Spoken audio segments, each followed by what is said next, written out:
Hi hi ಎಲ್ಲ big boss ಲವರ್ಸಿಗೆ ನನ್ನ ಕಡೆಯಿಂದ big hi. Big boss Kannada season 12 Monday ಎಪಿಸೋಡಿನ ನಾಮಿನೇಷನ್ ಪ್ರಕ್ರಿಯೆನ ನೋಡಿದೆ. ನಾನು ಸ್ವಲ್ಪ ಈಗ ಒಂದು 2-3 ಡೇಸಿಂದ ತುಂಬ ಬ್ಯುಸಿ ಇರೋದ್ರಿಂದ ಕಂಟಿನ್ಯೂಸ್ ಆಗಿ ನನಗೆ ವಿಡಿಯೋ ಮಾಡೋಕ್ಕಾಗ್ತಾಯಿಲ್ಲ.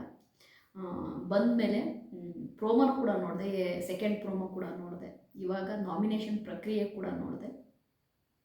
ನನಗೊಂದು ಅನ್ನಿಸ್ತು, ಅದನ್ನು ನಾನು ಓಪನ್ನಾಗಿ ಹೇಳ್ಬಿಡ್ತೀನಿ. ಗಿಲ್ಲಿ ನಟ ಅವನು ಏನೇ ಹೇಳಿದ್ರು ಕೂಡ ಒಂದು ರೀಸನ್ ಇಟ್ಕೊಂಡು ಹೇಳಿರ್ತಾನೆ. ಏನೇ ಇದು ಮಾಡಿದ್ರು ಕೂಡ ಆಯಿತಾ, ಅವನು ಒಂದು ಪ್ರಾಪರ್ ರೀಸನ್ ಇರುತ್ತೆ ಗಿಲ್ಲಿ ನಟನಿಗೆ. ಗಿಲ್ಲಿ ನಟ ಅಶ್ವಿನಿ ಗೌಡ ಅವ್ರನ್ನು ಮತ್ತು ಜಾನ್ವಿನೂ ನಾಮಿನೇಟ್ ಮಾಡ್ತಾರೆ. ನನಗೆ ಕೊಟ್ಟ ರೀಸನ್ನು ತುಂಬ ಖುಷಿಯಾಯಿತು. ಸೂಪರಾಗಿ ರೀಸನ್ ಕೊಟ್ಟ ಗಿಲ್ಲಿ ನಟ. ಅಶ್ವಿನಿ ಗೌಡ ಅವರಿಗೆ ಒಂದೇ ರೀಸನ್ನು, ನಾನು ನಿಮ್ಮೊಂದು ಸ್ಟ್ರಾಂಗು ಟಫ್ ಕಂಟೆಸ್ಟೆಂಟು ನೀವು, ಅಂದರೆ ನನಗೆ ಒಂದು ಟಫೆಸ್ಟ್ ಆಗಿ ನೀವು ನಿಲ್ತಿರೋ ಕಂಟೆಸ್ಟೆಂಟ್ ಆಗಿ ಅಂತ ಅಂದ್ಕೊಂಡಿದ್ದೆ. ಬಟ್ ನೀವೇನೇ ನಾನು ಮನೆಗೆ ಹೋಗ್ತೀನಿ ಒಂದು ಚಿಕ್ಕ ವಿಷಯನ ದೊಡ್ಡದು ಮಾಡಿ ಇಲ್ಲಿದ್ದೇ ಡ್ರಾಮಾ ಕ್ರಿಯೇಟ್ ಮಾಡಿದ್ರಿ. ನಿಮ್ಮ ಮೇಲೆ ಇದು ಒಪಿನಿಯನ್ ಚೇಂಜ್ ಆಯಿತು ಅಶ್ವಿನಿ ಮೇಡಮ್ ಅಂತೇಳಿ ತುಂಬ ಚೆನ್ನಾಗಿ ಅವನು ಏನು ಹೇಳ್ಬೇಕು ಅದನ್ನು ಕರೆಕ್ಟಾಗಿ ಹೇಳ್ದ. ಜಾನ್ವಿ ವಿಷಯಕ್ಕೆ ಬಂದರೆ, ಇದೇ ಜಾನ್ವಿ ರಕ್ಷಿತನ ಜೊತೆ ಸ್ವಲ್ಪ ದಿನ ಚೆನ್ನಾಗಿದ್ರು. ಆಮೇಲೆ ರಕ್ಷಿತನಿಗಿಂತ ಅಶ್ವಿನಿ ಮೇಡಮ್ ಬೆಟ್ರು, ರಕ್ಷಿತಾ ಹಾಗೆ ಹೀಗೆ ಅಂತ ಹೇಳಿ ಓದ್ರಿ ನೀವೇನು ಹೇಳಿ ಓದ್ರಿ ಅನ್ನೋದು ನನಗೆ ಗೊತ್ತು ಅನ್ನೋದನ್ನು, ಅಂದರೆ ಅಶ್ವಿನಿ ಗೌಡನ ಜೊತೆ ಹೋಗೋಕ್ಕೋಸ್ಕರವಾಗಿ ಜಾನ್ವಿ ರಕ್ಷಿತಾ ಬಗ್ಗೆ ತಪ್ಪಾಗಿ ಮಾತನಾಡಿ ಹೋದ್ರು ಅನ್ನೋದನ್ನು ನಮ್ಮ ಗಿಲ್ಲಿ ನಟ ಓಪನ್ನಾಗಿ ಹೇಳ್ದ. ನೋಡಿ ಆಯಿತಾ, ಗಿಲ್ಲಿ ನಟ ಹೆಂಗೆ ಅವನಲ್ಲಿ ಎಷ್ಟು ವಿಷಯಗಳು ಇರುತ್ತೆ, ಅವನು ಮಾತಾಡೋದಿದ್ರೆ ಓಪನ್ನಾಗಿ ಹೇಳ್ತಾನೆ ಅನ್ನೋದಕ್ಕೂ ಇದೊಂದು ರೀಸನ್ನು. ನನಗೆ ಗಿಲ್ಲಿ ನಟನ ನೋಡಿ ಅಶ್ವಿನಿ ಗೌಡ ಮತ್ತು ಜಾನ್ವಿನ ನಾಮಿನೇಟ್ ಮಾಡೋತ್ತಿಗೆ ಅವನು ಕೊಟ್ಟಂತಹ ರೀಸನ್ನಿಗೆ ನಾನು ಸ್ಯಾಟಿಸ್ಫ್ಯಾಕ್ಷನ್ ಆದೆ. ನಾನಷ್ಟೇ ಅಲ್ಲ, ಇಡೀ ಕರ್ನಾಟಕ ಜನತೆ ನಮ್ಮ ಗಿಲ್ಲಿ ನಟನ ಒಂದು ರೀಸನ್ ಏನು, ನಾಮಿನೇಷನ್ ರೀಸನ್ನಿಗೆ ಫಿದಾ ಆದರು ಅಂತಲೇ ಹೇಳ್ಬೋದು. ಓಕೆ, ರಕ್ಷಿತನ ವಿಷಯಕ್ಕೆ ಬರ್ತೀನಿ ನಾನು. ತುಂಬ ಜನ ನನಗೆ, ಅಕ್ಕ ನೀವು ಸೆಕೆಂಡ್ ಪ್ರೋಮೋ ನೋಡಲಿಲ್ವಾ, ನೀವು ರಕ್ಷಿತಾ ಗಿಲ್ಲಿ ನಟನ್ನ ನಾಮಿನೇಟ್ ಮಾಡಿದ್ನು, ನಾನು ಲೈವಲ್ಲೂ ನೋಡೋದು, ಯಾಕೋ ಬಕೆಟ್ ಗ್ಯಾಂಗ್ ಸೇರಿದಾಳೆ ರಕ್ಷಿತಾ, ಅಂದರೆ ಅಶ್ವಿನಿ ಗೌಡ ಮತ್ತು ಜಾನ್ವಿ ಜೊತೆ ಸೇರಿದಾಳೆ ರಕ್ಷಿತಾ, ಗಿಲ್ಲಿ ನಟನ್ನ ಅವಾಯ್ಡ್ ಮಾಡ್ತಾ ಇದ್ದಾಳೆ ಅಂತ ತುಂಬ ಜನ ನನಗೆ ಹೇಳಿದ್ರಿ. ನಾನು ಇದಕ್ಕೊಂದು ನನ್ನ ಕಡೆಯಿಂದ ಒಂದು ನಾನು ಓಕೆ, ನಾನು ರಕ್ಷಿತನಿಗೆ ಸಪೋರ್ಟ್ ಮಾಡ್ತೀನಿ, ತಪ್ಪಿಲ್ಲ ಆಯಿತಾ, ನಾನು ರಕ್ಷಿತನಿಗೆ ಸಪೋರ್ಟ್ ಮಾಡೋದೇನು ತಪ್ಪಿಲ್ಲ. ಆದರೆ ರಕ್ಷಿತಾ ಎಲ್ಲೋ ಅಶ್ವಿನಿ ಗೌಡ ಜಾನ್ವಿ ಬೀಸಿದ ಬಲೆಗೆ ಬಿದ್ಲ ಅನ್ನೋದು ನನಗೊಂದು ಡೌಟ್. ಅವರಿಬ್ಬರು ತುಂಬ ಚೆನ್ನಾಗಿ, ಅಂದರೆ ಅಶ್ವಿನಿ ಗೌಡ ಮತ್ತು ಜಾನ್ವಿ ತುಂಬ ಚೆನ್ನಾಗಿ ಬಲೆ ಬೀಸಿ ರಕ್ಷಿತನ್ನ ಆರಾಮಾಗಿ ಆ ಬಲೆಯ ಕೊಂಡಿಗೆ ಸಿಗಾಕಿಸ್ಕೊಂಡ್ರು ಅನ್ನೋದು ಗೊತ್ತಾಗ್ತಾ ಇದೆ.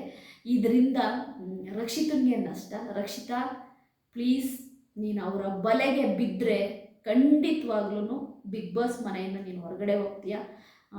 ಇದು ನನ್ನ ಆನೆಸ್ಟ್, ನಾನು ಇಷ್ಟು ವರ್ಷದ ನಾನು ರಿವ್ಯೂನ ಮಾಡಿರೋದ್ರಿಂದ ಆಗಿರ್ಬೋದು, ನಾನು ಬಿಗ್ ಬಾಸ್ ನೋಡಿರೋದ್ರಿಂದ ಹೇಳ್ತಾ ಇದ್ದೀನಿ. ರಕ್ಷಿತಾ ಅವರು, ಅಂದರೆ ಅಶ್ವಿನಿ ಗೌಡ ಬೀಸಿದ ಬಲೆಯಲ್ಲಿ ಸಿಕ್ಕಾಕೊಂಡ ರಕ್ಷಿತಾ, ಅವ್ರು ತುಂಬ ಚೆನ್ನಾಗಿ ರಕ್ಷಿತನ ಟ್ರ್ಯಾಪ್ ಮಾಡಿದ್ದಾರೆ. ರಕ್ಷಿತಾ, ನೀನು ಅವ್ರ ಜೊತೆಲಿದ್ದರೆ ವೆರಿ ಸೂನ್ ಮನೆಗೆ ಹೋಗ್ತೀಯ ನೀನು.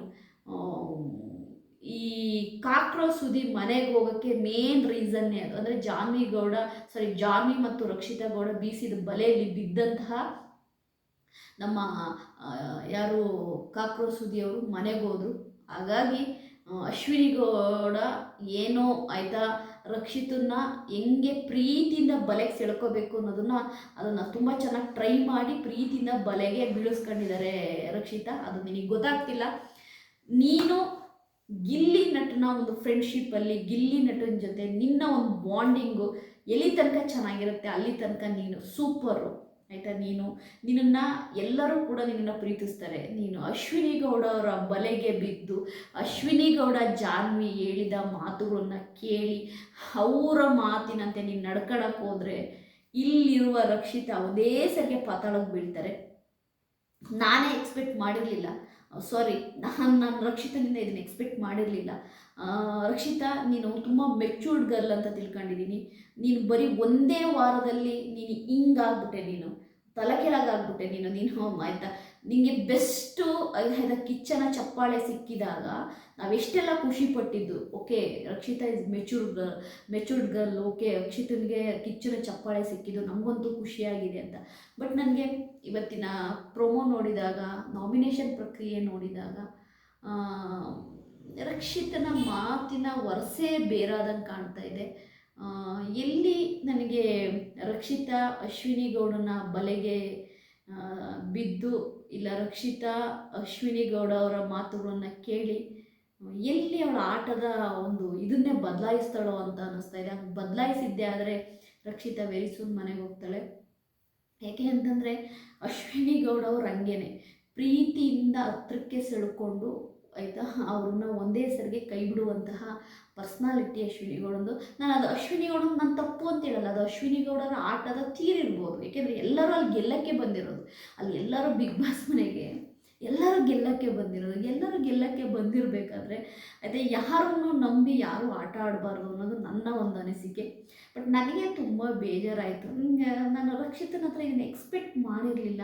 ಬಟ್ ರಕ್ಷಿತಾ ಗಿಲ್ಲಿಗೆ ಕೊಟ್ಟ ಕಾರಣ ಇರ್ಬೋದು, ಗಿಲ್ಲಿ ನಟ ಮತ್ತು ಕಾವ್ಯನ ನಾಮಿನೇಟ್ ಮಾಡಿದ್ದಿರ್ಬೋದು, ಇದೆಲ್ಲವೂ ಕೂಡ ನನಗೆ ಒಂದು ಕನ್ಫ್ಯೂಷನ್ ಬರ್ತಾ ಇದೆ. ಎಲ್ಲಿ ರಕ್ಷಿತಾ ಅಶ್ವಿನಿ ಗೌಡ ಜೊತೆ ಸೇರಿಕೊಂಡು ಇಷ್ಟು ಚೆನ್ನಾಗಿ ಆಯಿತಾ ರಕ್ಷಿತನಿಗೆ ಸಪೋರ್ಟರ್ಸ್ ಇದ್ದಾರೆ, ಇಷ್ಟು ಚೆನ್ನಾಗಿ ರಕ್ಷಿತನಿಗೆ ಒಂದು ಹೆಸರಿದೆ, ಇಷ್ಟು ಸೋಷಿಯಲ್ ಮೀಡಿಯಾದಲ್ಲಿ ರಕ್ಷಿತನ ಆಡಿ ಹೊಗಳ್ತಾ ಇದ್ದಾರೆ.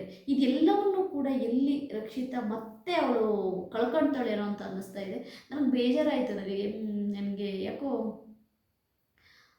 ರಕ್ಷಿತಾ ತಪ್ಪು ಮಾಡ್ತಿದ್ದಾಳೇನೋ ಅಂತ ನನಗನ್ನಿಸ್ತಾ ಇದೆ. ನೋಡೋಣ ಇದು ಯಾವ ರೀತಿಯ ತಗೊಳೋದು ಅಂತ ಗೊತ್ತಾಗ್ತಿಲ್ಲ ನನಗೆ. ನನಗೆ ಇಷ್ಟು ವರ್ಷದ ಬಿಗ್ ಬಾಸ್ ಜರ್ನಿಲಿ ಬಿಗ್ ಬಾಸ್ ಎಕ್ಸ್ಪೀರಿಯನ್ಸ್ ಇರೋದ್ರಿಂದ ನಾನು ಒಂದು ಮಾತು ಹೇಳ್ತಾ ಇದ್ದೀನಿ. ಬಿಗ್ ಬಾಸು ಕೂಡ ಕೆಲವೊಮ್ಮೆ ಏನು ಮಾಡ್ತಾರೆ ಅಂದರೆ ನೋಡಿ, ರಕ್ಷಿತಾ ತುಂಬ ಟಾಪಲ್ಲಿದ್ದಾಳೆ, ತುಂಬ ಚೆನ್ನಾಗಿ ಗೇಮ್ ಆಡ್ತಾ ಇದ್ದಾಳೆ. ಬಟ್ ರಕ್ಷಿತನ್ನೇ ಬಿಗ್ ಬಾಸ್ ಅವರು ಅಶ್ವಿನಿ ಗೌಡ ಟೀಮಿಗೆ ಕೊಟ್ಟು ಅರ್ಧ ಅಶ್ವಿನಿ ಗೌಡನ ಹತ್ರ ರಕ್ಷಿತನ ಹತ್ರ ಆಗಂಗೆ ಮಾಡಿದ್ರಾ? ಇದೆಲ್ಲವೂ ನನ್ನ ತಲೆಯಲ್ಲಿ ಓಡ್ತಾ ಇದೆ. ನೋಡೋಣ, ನಾಳೆ ವೀಕ್ಲಿ ಟಾಸ್ಕ್ ಕೊಡ್ತಾರೆ ಏನಾಗುತ್ತೆ ಅಂತ. ಬಟ್ ಅಶ್ವಿನಿ ಗೌಡ ಜೊತೆ ಸೇರಿದರೆ ರಕ್ಷಿತಾ ಖಂಡಿತವಾಗ್ಲೂ ಫಿನಾಲೆಗೆ ಹೋಗೋದು ತುಂಬ ಕಷ್ಟ. ನಾನು ಯಾಕೆ ಹೇಳ್ತಾ ಇದ್ದೀನಿ ಅಂದರೆ ಅಶ್ವಿನಿ ಗೌಡ ನಡು ನೀರಲ್ಲಿ ಬಿಟ್ಬಿಡ್ತಾರೆ, ಅದು ನಾವು ತುಂಬ ಸರಿ ನೋಡಿದ್ದೀವಿ. ಏನಿದೆ ಈಗ ಧ್ರುವಂತು ಅಶ್ವಿನಿ ಗೌಡ ಅವ್ರು ನಾಮಿನೇಟ್ ಮಾಡ್ಕೊಂಡಿದ್ದು ನಾನು ಅದನ್ನ ಲೆಕ್ಕಕ್ಕೆ ತಗೊಳ್ಳಲ್ಲ. ಯಾಕೆಂದರೆ ಧ್ರುವಂತೆ ಒಬ್ಬ ಅವನೇ ಒಬ್ಬ ಫೇಕು, ಇನ್ನು ಇವರಿಬ್ಬರದ್ದು ಜಗಳ ನಾನು ಏನು. ಬಟ್ ನನಗೆ ತುಂಬ ಬೇಜಾರಾಗಿದ್ದೆ ಗೊತ್ತಾ ರಕ್ಷಿತನ ವಿಷಯ. ನನಗೆ ಅದೊಂಥರ ಇಲ್ಲಿ ನಾನು ಆ್ಯಕ್ಚುಲಾಗಿ ಇವತ್ತು ಲೈವು ನೋಡಿಲ್ಲ, ನಾನು 2ನೇ ಪ್ರೋಮೋ ಕೂಡ ನೋಡಿಲ್ಲ. ಬಟ್ ನನಗೆ ಈ ಎಪಿಸೋಡ್ ನೋಡಿದಾಗ, ನಾಮಿನೇಷನ್ ಪ್ರಕ್ರಿಯೆ ನೋಡಿದಾಗ ಇದೇ ಜಾನ್ವಿ ರಕ್ಷಿತಾ ಸರಿ ಇಲ್ಲ ಅಂತ ಗಿಲ್ಲಿ ಹತ್ರ ಹೇಳಿದ್ದಾನೆ. ಗಿಲ್ಲಿ ನಾಮಿನೇಷನ್ ಪ್ರಕ್ರಿಯೆಯಲ್ಲಿ ಹೇಳ್ತಾ ಇದ್ದಾನೆ ಆಯಿತಾ. ನಮ್ಮ ರಕ್ಷಿತಾ ಗಿಲ್ಲಿ ನಟನ್ನ ನಾಮಿನೇಟ್ ಮಾಡೋದ್ರ ಜೊತೆಗೆ ಕೊಟ್ಟಂಥ ಕಾರಣ ಬಾಡಿ ಲ್ಯಾಂಗ್ವೇಜು ಅದು ನನಗೆ ಯಾಕೋ ಇಷ್ಟ ಆಗಲಿಲ್ಲ. ನಿಮಗೆ ಬಿಟ್ಟಿದ್ದು ರಕ್ಷಿತಾ, ವೆರಿ ಸಾರಿ. ನೀನು ಮಾಡಿದ ತಪ್ಪು ಅಂತ ಹೇಳಲ್ಲ ನಾನು, ನೀನು ನಾಮಿನೇಟ್ ಮಾಡಿದ ತಪ್ಪು ಅಂತ ಹೇಳಲ್ಲ. ನೀನೊಂದು ಕಂಟೆಸ್ಟೆಂಟು, ರಕ್ಷಿತಾಗೆ ನಾಮಿನೇಟ್ ಮಾಡುವ ಅಧಿಕಾರ ಇದೆ, ಅದೆಲ್ಲದೂ ಸರಿ, ನಾನು ಅದು ಯಾವುದು ತಪ್ಪು ಅಂತ ಹೇಳಲ್ಲ. ಬಟ್ ನೀನು ರೂಟ್ ಚೇಂಜ್ ಮಾಡಿದೆಯಲ್ಲ ಆಯಿತಾ, ಅದು ನನಗೆ ಬೇಜಾರಾಗ್ತಾ ಇರೋದು. ಯಾಕೆಂದರೆ ನೀವು ಕರೆಕ್ಟು ರೂಟಲ್ಲಿ ಹೋಗ್ತಾ ಇದ್ದೆ ರಕ್ಷಿತಾ, ಒಂಟಿಯಾಗಿ ನಿಮ್ಮ ಪಾಡಿ ನೀನು ಗೇಮ್ ಮಾಡ್ಕೊಂಡಿದ್ದೆ. ಬಟ್ ಸಡನ್ನಾಗಿ ಯಾಕೆ ಟ್ರ್ಯಾಕ್ನ ಬದಲಾಯಿಸಿದೆ ನಂಗೆ ಗೊತ್ತಿಲ್ಲ, ಅದಕ್ಕೆ ನೀವೇ ಆನ್ಸರ್ ಮಾಡಬೇಕು. ಬಾಯ್ ಬಾಯ್.